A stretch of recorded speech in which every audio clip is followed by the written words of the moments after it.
Assalamualaikum warahmatullahi wabarakatuh. Kembali di Doni Talks bersama saya Doni Firmansyah, pakar slide presentasi. Kali ini tidak apa-apa ya, di dalam mobil saya akan share dengan Anda tentang pengalaman saya membaca sebuah website yang sangat unik.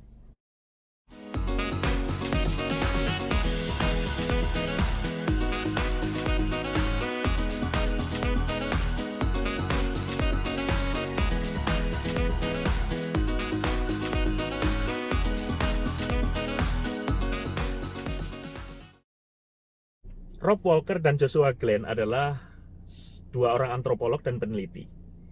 Dia mendirikan website namanya significantobjects.com. Anda bisa cari itu websitenya, significantobject.com.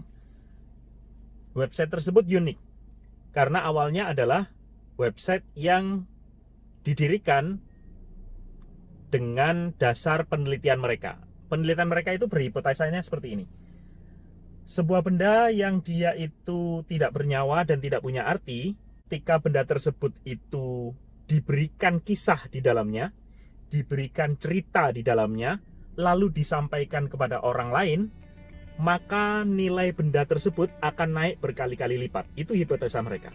Akhirnya dua orang tadi, Rob Walker dan Joshua Glenn itu mengumpulkan benda-benda yang tidak berarti, benda-benda bekas yang ada di sekeliling mereka. Lalu mereka menyewa beberapa copywriter, orang yang bisa menuliskan kisah tentang benda tersebut setelah mendapatkan testimoni dari pemilik aslinya tentang benda tersebut. Lalu benda tersebut ditawarkan lagi di web tersebut dan dijual. Ada sebuah benda yang dia itu adalah mainan pisang. Dia mendapatkan benda itu dengan harga sekitar 8 sen atau sekitar 8 ribuan sampai 10 ribuan lah ya. Copywriter lalu menuliskan kisah tentang benda tersebut. Setelah dijual, dipampang, ditambahkan kisah, benda pisang yang awalnya itu hanya sekitar 8 sen, sekitar 8 sampai 10 ribuan, dia bisa laku hingga 1.140.000. Bayangin ya. Jadi nilainya meningkatnya berkali-kali lipat. Ada lagi benda yang mereka itu dapatkan secara gratis, dikasihkan oleh pemiliknya gitu untuk dijual lagi. Diberikan kisah kepada mainan tersebut, kalau nggak salah itu mainan ayam ya. Mainan ayam yang biasanya dipakai oleh anak-anak kecil. Awalnya gratis, dijual lagi, laku dengan harga 450.000. Dan yang unik itu ya, modal awal mereka untuk mendirikan website tersebut yang awalnya itu sekitar 2 jutaan, dari hasil penjualan berbagai merchandise, mainan bekas dan lain-lain itu, mereka bisa menghasilkan 54 juta rupiah kalau dirupiahkan. Artinya sebuah benda itu ketika diberikan kisah atau cerita, itu nilainya bisa meningkat berkali-kali lipat. Jadi hipotesa mereka benar. Bahkan kalau dihitung, itu nilai benda yang mereka jual itu hingga sampai 2.700 kali lipat naiknya. Artinya, sebuah kisah itu memang benar-benar bisa menjadi jiwa atau emosi dari benda yang kita jual, produk yang kita jual. Ketika saya ketemu sama Pak Rustono Tempe yang penjual tempe asal Indonesia dari Kyoto, Jepang, dia pernah menyampaikan kepada saya, "Mas Doni, kenapa sih saya ini bisa menjelajah ke seluruh Jepang tempe yang saya jual ini?" Dia mengatakan karena 50% produk kita itu adalah kualitasnya, 50% produk kita itu adalah kisahnya. Saya menuliskan kisah saya kepada seorang wartawan di Jepang bahwa saya membangun pabrik ini dengan tangan saya sendiri. Saya meratakan tanah 45 derajat ini dengan tangan saya sendiri.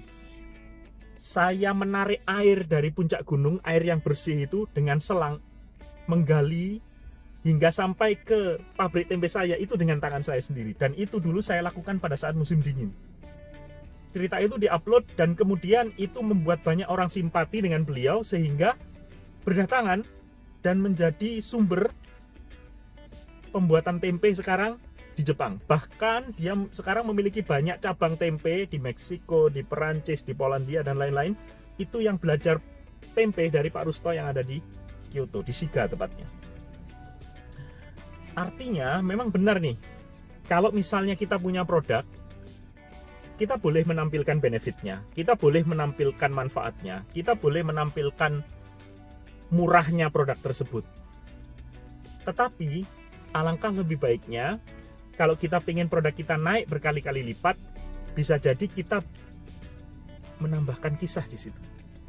Tampilkan kisah kita sehingga orang lebih tertarik dengan program atau produk kita. Ketika saya menulis buku Amazing Slide Series, saya mengisahkan kepada teman-teman saya bahwa buku Amazing Slide Presentation yang saya tulis ini, saya tulis untuk guru saya, Gar Reynolds, yang telah membimbing saya untuk menulis buku Amazing Slide Presentation. Bahkan buku itu saya kirimkan langsung ke beliau, bahkan dengan buku itu, dengan perantara buku itu, saya bisa bertemu langsung dengan Gar Reynolds di sana, dan belajar langsung di sana. Untuk buku Amazing Slide Infografik sama, selain saya menjelaskan konten buku itu, saya menjelaskan juga bahwa saya menulis buku ini waktu di Jepang. Ketika saya menulis buku ini, saya hanya bisa menulisnya pada saat malam hari, karena siang hari saya harus baito kerja paruh waktu. Dan pada saat malam hari saya merasakan benar bagaimana saya melawan hawa dingin lebih dari 0 derajat Celcius. Di musim dingin, karena waktu itu saya harus mengejar deadline menyerahkan naskah. Dan kisah itu memang berhasil, it works ya.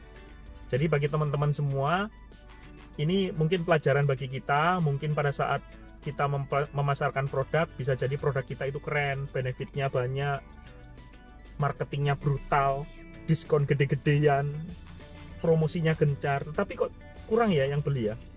Mungkin bisa jadi kita lupa menambahkan satu hal penting di situ, yaitu kisah tentang produk kita, story tentang produk kita, cerita di balik produk kita. Dan tahukah Anda bahwasanya sekarang storytelling itu sudah menjadi story selling. Oke, itu yang bisa saya sampaikan di Doni Talks kali ini. Mudah-mudahan bisa bermanfaat bagi Anda. Sharing saya ini silahkan di-share ke teman-temannya, like dan subscribe juga channel ini. Sampai ketemu di Doni Talks berikutnya. Assalamualaikum warahmatullahi wabarakatuh.